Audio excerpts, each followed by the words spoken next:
Pemirsa, untuk Anda yang gemar mengoleksi tanaman obat di rumah atau pekarangan, mungkin mengenal tanaman kumis kucing.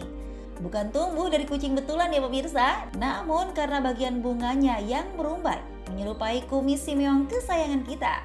Maka tumbuhan obat ini dikenal dengan sebutan kumis kucing dengan nama ilmiah Orthosipon aristatus.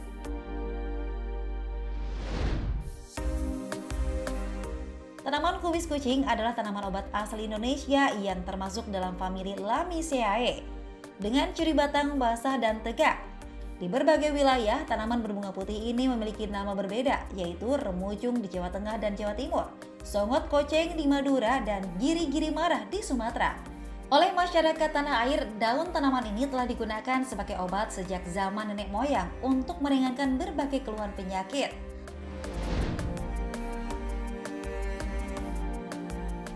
Lalu, benarkah kumis kucing ampuh mengobati penyakit?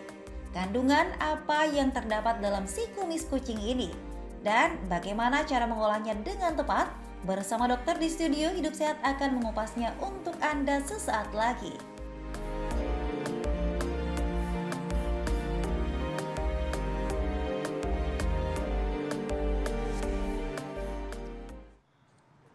Iya, bagi pemirsa sekalian yang belum tahu kumis kucing, ya mirip-mirip kayak Intan tadi yang belum tahu katanya. Kok jadi Intan ya? Nah, ini ada di depan Intan sekarang kumis kucing. Ternyata nggak ada kucingnya, tapi kumisnya yang ada. Iya, nah, kali ini kita akan bahas bersama dengan Dokter Mutara, dokter herbal. Ya. Halo dokter, apa kabar? Selamat pagi. Dokter, ini di depan aku ini ya, kumis kucing ya? Betul, ini kumis kucing. Ya seperti ini ya. Kumisnya mana dok? Kumisnya nggak ada. Belum Kumisnya berbunga bisa ya? pada bunganya. Oh, mestinya ada bunganya, ada kumisnya yang lancip-lancip itu ya dokter ya. Kalau ini sama dok? Ini sambiloto. Oh ini sambiloto, dalam pemirsa. bentuk segar. Pohonnya begini. Oke, nah kita bakalan ngebahas daun kumis kucing ya dokter ya. Nah dokter, ini ada fakta dan mitos yang beredar ya. Ini sangat di masyarakat sangat percaya sekali bahwa Indonesia ini kan kaya akan herbal. Jadi percaya kalau misalnya herbal ini bisa menyembuhkan penyakit, bisa juga mencegah beberapa penyakit. Salah satunya adalah daun kumis kucing. Ini katanya bisa untuk mencegah penyakit darah tinggi. Ini fakta atau mitos dokter? Itu fakta. Fakta. Ya sebetulnya bukan mencegah juga ya, tapi juga dia dapat mengatasi atau mengontrol tensi pada hipertensi ringan dok. Oh, menurunkan hipertensi juga? Iya, Sesaat atau? Uji klinisnya itu dilakukan 59 hari ya. Okay. 59 hari ternyata signifikan untuk menurunkan tensi gitu. Oke, nah kandungan apa dok dari daun kumis kucing ini yang bisa mencegah darah tinggi? Jadi kandungannya itu kan kalau herbal kompleks ya, ada minyak atsirinya, ada terpennya, ada fenolitnya gitu. Nah semua itu saling bersinergi untuk menurunkan tensi gitu. Oke. Nah, dokter ini penting banget pasien-pasien saya yang pada darah tinggi di rumah sekarang pengen tahu gimana cara kita mengolahnya. Dokter boleh bantu tunjukkan ya gimana caranya nih. Sekarang ini air kita isi. Kayaknya butuh anak gunung ya, Iya. nyalain kompor. Oke, boleh anak gunung silahkan anak gunung. Sini ya dokter, maaf ya, saya Ya, bantu dong. Intan yang sering camping nih tahu nih gimana cara nyalainnya ya. gini. Oke. Ya, ya. Nah, ini kira-kira api sedang atau api besar? Api sampai mendidih dulu dok. Mendidih dulu, Kemudian ya. kita kecilkan dan masukkan bahan-bahannya. Oh gitu. dulu Oke, ya. baik. Ini kumis kucing. Jadi berarti ketika bahan masuk, jadi nggak usah api besar ya? Iya, Oke. api kecil aja. Nah ini seperti ini kumis kucing ya. Nah kita menggunakan yang kering. Gitu. Yang Apa kering aja, dulu ya? Yang kering dulu. Kumis kucing yang kering yang mana ini ya? Berarti ya? Ya, Oh. ini kumis Itu ada kucing. dijual ya dok? Ada, banyak. Oh, daun kumis kucing kering Daun ada kumis kucing, dijual? kering, sekitar 3 gram kita masukkan. Kemudian kita kombinasi dok dengan ini pegagan. Ini apa? Pegagan dok. Pegagan. Ini pegagan bentuk kering. Ini bagi pemirsa yang tahu pegagan, tolong dilihat nih pegagan ya ini ya. Kalau kering sulit dibedakan dokter, makanya perlu standar ya. Kalau misalnya bahan-bahan kering itu, kalau bahan segar mudah dibedakan. Iya. Kemudian setelah itu kita Tadi masukkan takarannya berapa dok? 3 gram. Pegagannya? Oh, Pegagan 3 3 gram, Ya. kemudian tadi kumis kucingnya 3 gram, kemudian ini temulawak 3 gram. Temulawaknya kering juga ya Kalau dok? yang sering Temulawak menyaksikan kering. hidup sehat pasti udah tahu bahwa sebelum ini kita biasanya sudah timbang dulu ya. Jadi di rumah pada punya timbangan kecil untuk bisa menimbang bahan-bahan ini ya. Iya, Ini betul. apa dokter? Ini ini kunyit. Kunyit. 3 Baik. gram, kemudian seledrinya 5 gram. Gampang ya ngampalinnya ya. Tadi Ya. 3 gram pegagan, 3 gram kumis kucing, 3 gram tadi apa? Temulawak 3 Temulawak gram 3 gram kunyit, juga. 5 gram seledri. Nah, Seledrinya 5 ya tadi 5 ya. gram. Baik. Jadi ini seledri, kemudian kumis kucing dengan seledri, kumis kucing sama pegagan itu memiliki fungsi untuk menurunkan tensi. Jadi bersinergi ya. Kemudian juga ada kunyit sama temulawak. Biasanya kalau hipertensi kan efeknya ke ginjal ya. Jadi dia memiliki efek antioksidan terhadap ginjal. Untuk mencegah supaya tidak gagal ginjal begitu. Oh, jadi tadi ada kandungan apa aja nih, Dok, dari semua bahan-bahan yang kita sudah masukkan, Dokter? Ada seledri, ada pegagan, ada kumis kucing, kemudian ada temulawak, kunyit, dan meniran. Ini satu lagi meniran. Kandungan apanya membuat akhirnya darah tinggi itu bisa dikontrol, Dok? Jadi kandungannya kompleks ya. Ada kayak seperti misalnya seledri itu apigenin, kemudian juga kumis kucing juga tinggi kalium kan. Jadi fungsinya juga caranya berbeda-beda. Jadi ada yang menurunkan natrium kalium, kemudian ada yang juga memblok angiotensin gitu ya. Jadi ini jawabannya bagi mungkin penderita darah tinggi yang sekarang sudah berusaha pola hidup sehat, dibantu juga dengan ini bisa membantu menurunkan tekanan darah. Dok, ini bagi orang-orang yang mungkin udah punya obat nih katanya, boleh nggak tuh digabung sama-sama? Ini kan sering ditanyakan biasanya ya. Jadi ini kan kriterianya adalah hipertensi ringan ya, artinya yang sekitar 140 sampai 159 ya, diastoliknya sekitar 90 sampai 99 ya. Jadi memang untuk yang belum mengkonsumsi obat dokter. Adapun kalau misalnya sudah mengkonsumsi obat dokter tentunya dikomunikasikan dengan dokternya. Tapi harus ada jarak ya, Dokter. Ini sudah mendidih. Iya. Maaf, Dokter, ini sudah mendidih. Itu kita sampai kapan, Dok? Jadi sampai setengahnya. Jadi kalau merebus herbal itu paling baik adalah biar terekstraksi zat aktifnya lebih banyak, ya volumenya setengahnya. Jadi kan kita menggunakan sekitar 1000 ya, 1000 jadi setengahnya anggap aja sekitar 500 sampai 600, nanti bisa dibagi menjadi 3 gelas. Jadi sekarang berarti kita masih sama menunggu ya. Nah ini bagusnya dikonsumsi berapa kali sehari, Dokter? Idealnya 3 kali sehari. Saat? Pagi, siang, sore, saat perut kosong. Kalau herbal lebih baik saat perut kosong ya. Yang jelas jangan lagi tidur ya, nanti kesel. Jadi saat perut kosong 3 kali sehari, sekalinya 1 gelas gitu ya. Tapi ada efek samping nggak sih, Dok, setelah minum ini? Mungkin apakah nanti bisa ada rasa-rasa pusing pada sebagian orang atau gimana? Ya, jadi rentang waktu uji klinis itu kan 59 hari ya. Itu tidak didapatkan efek ya, termasuk pada pengujian fungsi hati dan fungsi ginjal. Itu tetap normal bagus gitu. Jadi memang kan herbal seperti itu ya. Jadi karena kompleks senyawanya, jadi efek samping yang terkandung di dalamnya itu dinetralisir dengan zat aktif yang lainnya gitu. Jadi memang minim efek samping seperti itu. Baik, Dokter. Nah, ini biasanya permasalahan wanita nih, Dokter. Suka ada yang namanya keputihan. Ini sering banget ya, kakak-kakak, tante-tante aku juga pada bilang katanya bisa mengatasi keputihan dengan ramuan kumis kucing. Ini fakta atau mitos, Dokter? Itu fakta. Fakta? Ya. Diapain, Dokter, caranya? Cara sederhananya ya direbus seperti biasa ya, sekitar 5 helai kumis kucing, kemudian dengan 1 gelas air, kemudian diminum tinggal setengah ya, 100 cc 2 kali 50. 2 kali 50 cc. Oh, 2 kali 50 cc. Oke, jadi cuman kumis kucing aja, daunnya 5 helai tadi ya. Betul. Pilihnya daun kumis kucingnya ada yang muda ya. Gitu. Jadi yang apa yang muda? Yang muda. Jadi dia memang memiliki efek antimikroba ya, baik antibakteri maupun antivirus juga. Nah, ini pas lagi ngomong soal antimikroba dan juga tadi ya, kadang kan banyak juga orang yang masih batuk-batuk, tenggorokannya sakit ya, ini bukan COVID ya, tapi misalkan mereka dapat diatasi dengan konsumsi ramuan dengan kandungan daun kumis kucing. Fakta atau mitos? Ya, itu fakta, Dok. Ya, bisa meringankan batuk juga? Betul, karena dia memang memiliki efek ekspektoran ya, mengancarkan dahak. Yang kedua, dia memiliki kandungan zat aktifnya itu sebagai antiinflamasi, anti peradangan. Gitu. Kemudian yang ketiga yaitu dari sebagai antimikroba ya, termasuk antibakteri juga. Gitu. Jadi memang bersinergi untuk mengatasi atau meringankan gejala batuk. Oke, ini penasaran sebenarnya minumnya harus berapa kali, dan ini juga kayaknya udah mau jadi ya. Ini ada resepnya ya. Tadi resepnya apa aja, Dokter, untuk menurunkan dan mencegah hipertensi? Ayo, 5 gram seledri, kemudian yang lainnya 3 gram, gampang diingat, 3 gram pegagan, 3 gram meniran, 3 gram temulawak, 3 gram kunyit, kemudian 3 gram kumis kucing. Dan kumis kucing, oke. Jadi kayaknya tadi lagi jadi ya. Nah, penasaran sebenarnya pengen coba di rumah, coba deh kalau bikin apa sih rasanya gitu ya. Nah, kita akan bahas lagi mengenai beberapa ramuan-ramuan lagi untuk bisa dikandung dengan daun kumis kucing ya ini ya. Saat lagi tetap di Hidup Sehat.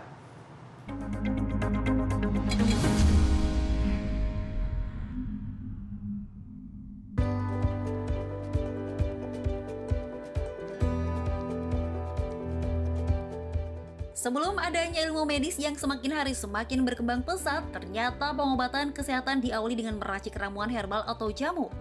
Ya, pengobatan herbal sejak lama digunakan hampir di seluruh dunia. Pengobatan herbal tak kalah berkhasiat dari obat konvensional. Nah, berikut ini ada tanaman herbal yang populer di dunia. Pertama ada ginseng.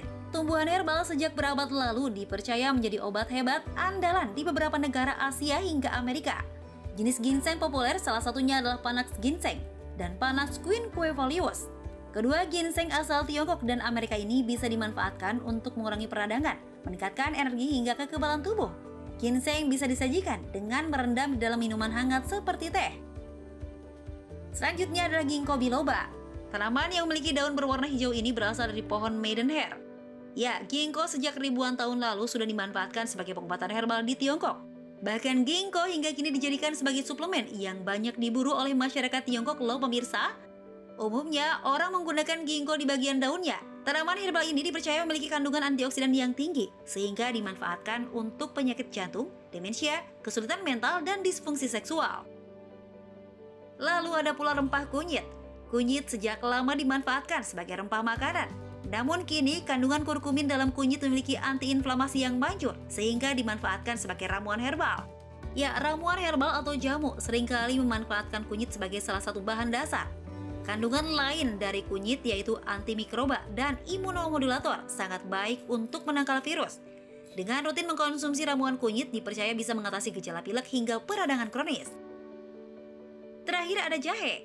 Jahe ternyata juga masuk dalam ramuan herbal populer di dunia. Selain bisa menghangatkan tubuh, khasiat jahe juga dapat meningkatkan imunitas kita. Rimpang yang sudah lama dimanfaatkan untuk jamu tradisional ini juga mampu mengobati gangguan pernapasan loh pemirsa. Selain itu, ramuan jahe juga bisa menghilangkan rasa mual serta menurunkan hipertensi. Nah, banyak sekali khasiat dari tanaman herbal. Nah, pemirsa, itulah tadi sederet tanaman herbal populer di dunia.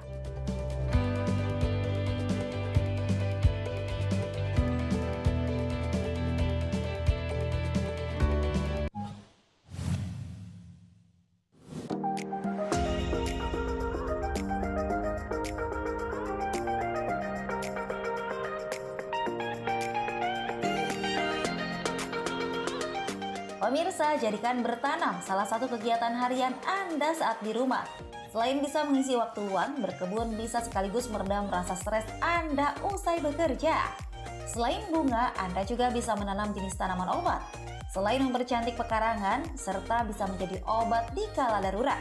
Seperti menanam kemangi, Anda tak perlu repot merawatnya, hanya pastikan kebutuhan sinar matahari tetap tercukupi. Lalapan favorit Nusantara ini memiliki sifat antibakteri, antiinflamasi, serta bisa melawan berbagai penyakit karena mengandung sejumlah nutrisi seperti vitamin A, mangan, dan magnesium. Kedua adalah tanaman herba mint. Pemirsa, daun dengan aroma mentol ini memiliki bau dan rasa yang menyegarkan, sehingga bermanfaat juga untuk mengusir serangga dan nyamuk. Bila Anda ingin menanamnya, perhatikan cuaca, media tanam, dan kebersihannya. Mint bisa diolah dalam berbagai sajian seperti minuman, makanan, hingga pengobatan untuk keluhan nyeri perut serta meredam stres. Ketiga adalah lidah buaya. Tanaman ini termasuk yang paling mudah ditanam karena bisa tumbuh dimanapun. Untuk kesehatan, gel lidah buaya memiliki manfaat menurunkan berat badan, menjaga kecantikan kulit hingga kesuburan rambut Anda. Nah, tanaman selanjutnya yaitu rosemary. Tanaman herba yang banyak digunakan dalam berbagai sajian barat dan Eropa ini memiliki banyak manfaat untuk kesehatan. Bila ingin menanamnya, sediakan pot besar karena tanaman ini bisa tumbuh subur. Beri sinar matahari yang cukup, siram secara berkala dan pangkas agar tak ada bagian yang menguning atau coklat. Terakhir adalah lavender. Kandungan minyak atsiri di dalamnya mampu mengusir nyamuk, meningkatkan kualitas tidur hingga kerontokan rambut. Bila ingin menanamnya, pastikan selalu tanah dalam keadaan lembab sehingga lavender tak cepat mati.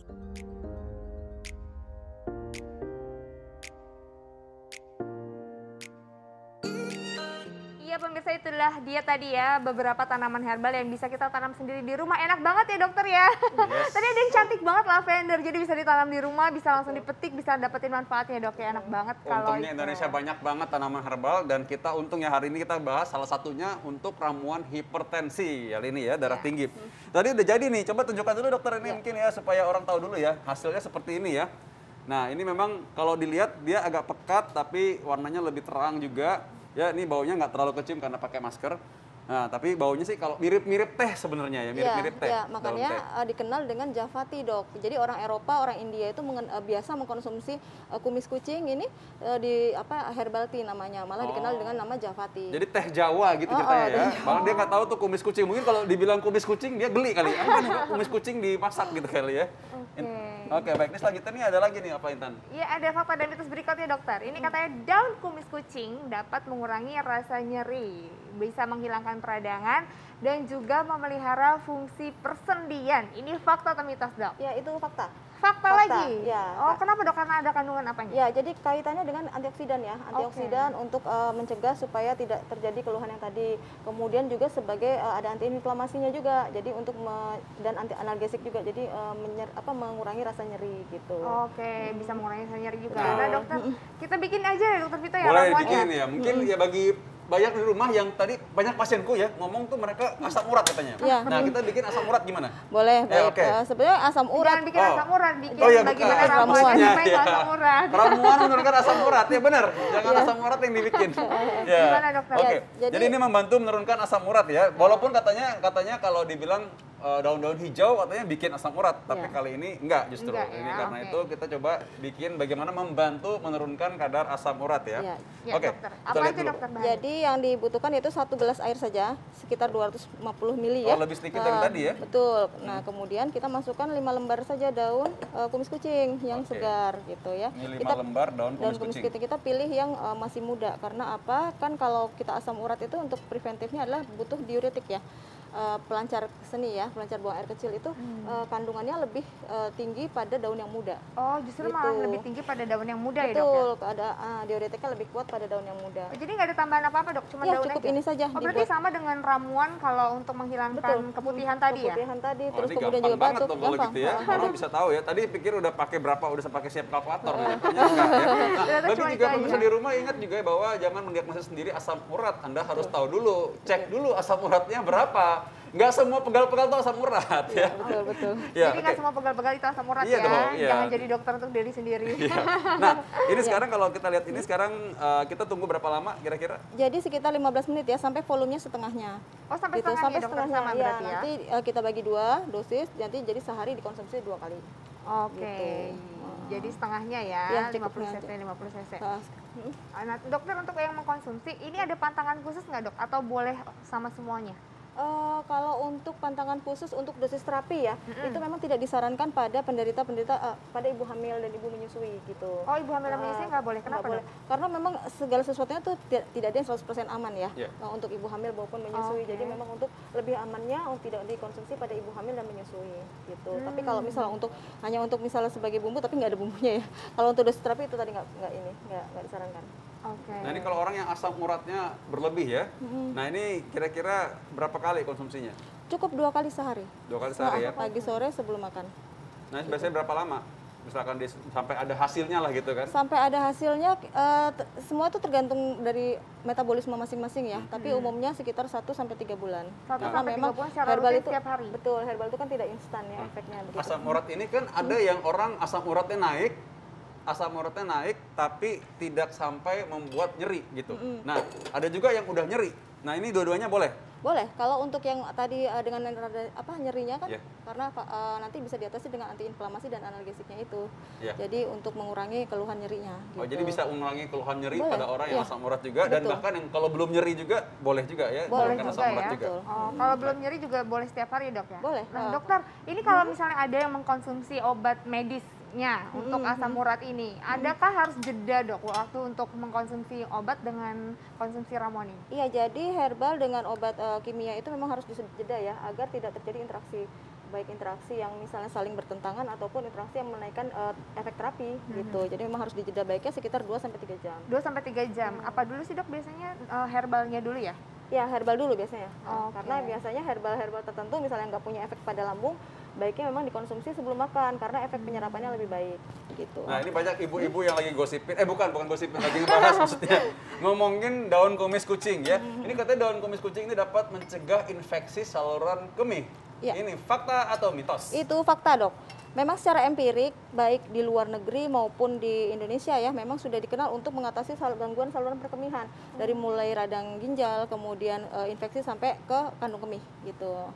Karena memang memiliki efek diuretik. Kan kalau misalnya orang dengan kurang minum kan resiko ya terjadinya infeksi saluran kemih. Nah ini sifatnya diuretik, jadi dia menggelontor, seperti menggelontor cairan gitu.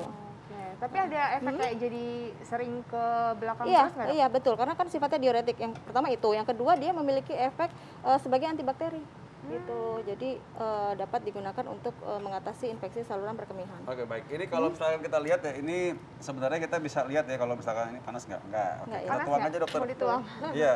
Soalnya pakai itu nanti Lama. jadinya masih episode selanjutnya yang masih baru jadi ya. Iya, oke. Maksudnya kayak gini. Oh, Ini warnanya lebih light daunnya ya? harus dikonsumsi nggak apa biarin aja memang? Sudah diekstrak Jadi di ekstrak dalam ya, daunnya dalam sebenarnya air. udah. Oke, baik. Ya. Oke. Nah, ini boleh dicampur apa aja? Misalkan kalau ada pingin campur madu gitu. Boleh, madu boleh, atau pakai stevia, daun stevia boleh. Oh, pakai misalkan sebagai pemanis agak pakai alami, gula-gula, betul. pakai gula masih bisa juga ya, Ya, walaupun dalam batas sedikit ya. Gula aren sebaiknya. Gula aren. Ah. Oh, gula aren lebih baik ya daripada ini. Gimana aromanya, coba. Dokter Vito? Nah, ini aromanya dibandingkan yang tadi ini lebih ringan ya. Oh, lebih ringan. Lebih ringan. Memang kayak teh, tapi tehnya lebih ringan juga. Ya mungkin kalau dicampurnya lebih sedikit kali ya. Iya, karena itu kan tunggal ya, Iya. tidak dikombinasikan. Kalau ini tadi kan dari beberapa bahan, jadi otomatis wanginya kan campur jadi satu. Oke, nah dokter, tapi kalau pagi-pagi nih biasanya kan kita suka ngeteh. Boleh ini jadi pengganti teh pagi-pagi nggak sih, Dok? Nanti buang air kecil. Terus buang air terus. kecil terus dong. Iya, jangan Iya. berartinya ya, Dok ya. Jadi kalau herbal itu kan sifatnya homeostasis ya, artinya dikonsumsi jika ada keluhan. Iya. Pada saat tidak ada keluhan ya tidak usah Jadi kalau mengkonsumsi. misalkan malam-malam juga dihindari kalau gitu ya. Jangan Iya, timnya gitu. malam-malam jam Betul. 12 gitu ya. Oke, baik. Kebangun Terima terus kasih nanti dokter ya. sudah memberikan kita resep untuk bisa dilakukan di rumah oleh pemirsa juga ya. Ini herbal Indonesia dan tentunya Indonesia ini kan katanya Kaya. tongkat dan kayu pun jadi tanaman. Nah, Itu dia. salah satunya ini jadi kumis kucing. Kumis kucing jadi obat juga ya, dokter. Yes. Makasih banyak, Dokter Mutet. Terima kasih Terima kasih, Dokter. dokter. Oke. Ini menarik sekali. Kita masih memiliki beberapa informasi menarik berikutnya. Tentu saja tetap besok ya, Senin sampai Jumat kita masih ada di pukul 9 waktu Indonesia Barat sampai pukul 10. Yes, Saya Dr. Vito pastinya. Damai, Saya Intan Samadina. Indonesia hidup Hidup sehat. sehat.